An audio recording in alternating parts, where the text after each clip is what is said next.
الأردن ب 2007 أقر قانون يسمى قانون ضمان حق الحصول على المعلومة، وكان هو الأول بالمنطقة العربية. لكن هذا التشريع ليس بناء على ضغط من مؤسسات المجتمع المدني أو بناء على طلب ملح من الشعب، هو أتى برغبة حكومية محضة. السبب في ذلك يعود بتقديري، إضافة إلى تقدير العديد من الخبراء، أن الأردن كان بحاجة إلى منح ومعونات، وأنت تعلم أن الأردن من البلدان الفقيرة، وكان أحد شروط هذه المنح والمعونات هو إقرار سلسلة من الإصلاحات، منها إقرار قانون ضمان حق الحصول على المعلومة. وبالتالي الأردن أصدر هذا القانون، لكن للأسف هذا القانون هو يحمل من اسمه فقط الحق في الحصول على المعلومة، لكن هو في الحقيقة يشرعن لحجب المعلومات وليس لمنح المعلومات. كان هو بتقديري أنه للممول نحن تم بالأردن إقرار قانون يضمن الحق في الحصول على المعلومة، لكن داخل هذا القانون، داخل هذا العنوان، العديد من المواد التي تحجب المعلومات ولا تمنح المعلومات.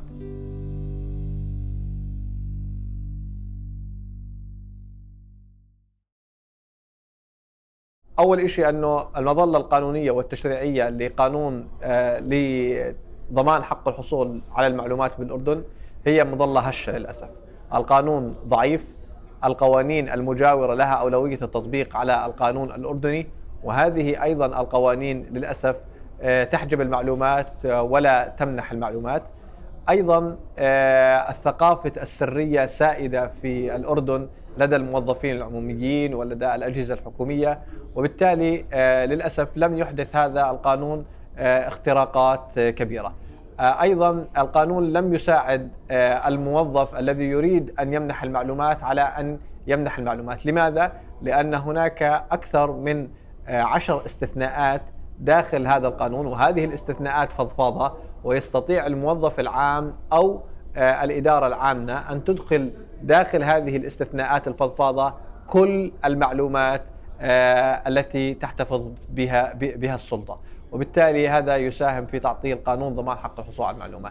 لا يوجد في القانون أي عقوبات على من يحجب المعلومات، لا يوجد في القانون أي عقوبات على من يتلف المعلومات، لا يوجد في القانون أي معلومات، أي مثلا عقوبات على من يقوم بإخفاء المعلومات.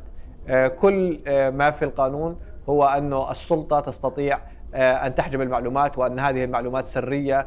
وأيضا المجلس المعلومات الذي يفصل في طلبات الحصول على المعلومة هو مجلس أيضا غير مستقل، فبالتالي أنت تتظلم من الحكومة إلى الحكومة، وهذا للأسف لم يحقق العدالة.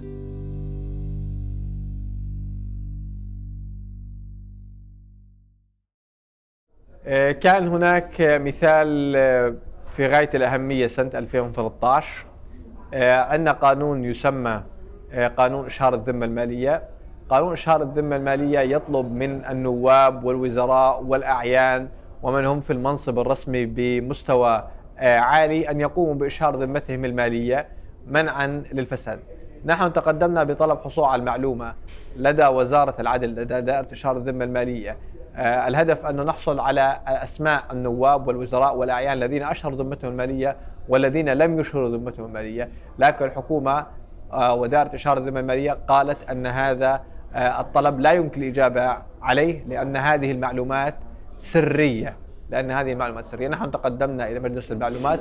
مجلس المعلومات بوصفه يعني مظلة حكومية للأسف لم يعطينا المعلومات، و يعني وافق على قرار الحكومة أو قرار هذه الجهة الحكومية.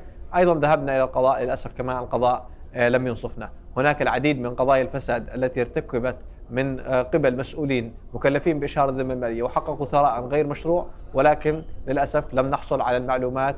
لماذا هؤلاء لم يشهروا ذمتهم المالية؟ وإذا أشهروا ذمتهم المالية، هل ذمتهم المالية تتطابق مع المعلومات التي قدموها أم لم تتطابق؟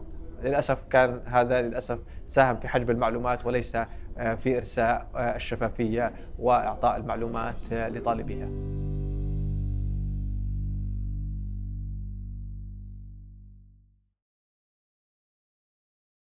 تحسين القانون يتطلب إلى عمل متعدد ومركب. أول شيء أنه يتم تعديل هذا القانون ابتداءً، وتعديل القانون يجب أن يكون تعديل توافقي.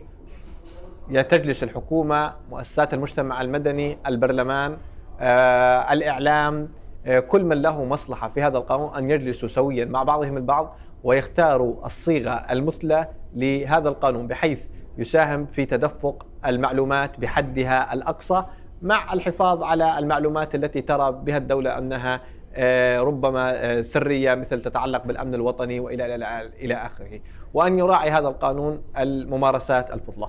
أيضا هناك يجب دور كبير على مؤسسات المجتمع المدني، أن تناضل، أن تكافح لتعديل هذا القانون بحيث يتوائم مع المعايير الدولية. على أيضا الناس، الشعب، أن يقوم باستخدام هذا القانون، لأن عدم استخدام هذا القانون بالتالي يبقي أن هذا القانون للأسف غير فعال، وبالتالي لا نستطيع أن نميز عيوب هذا القانون.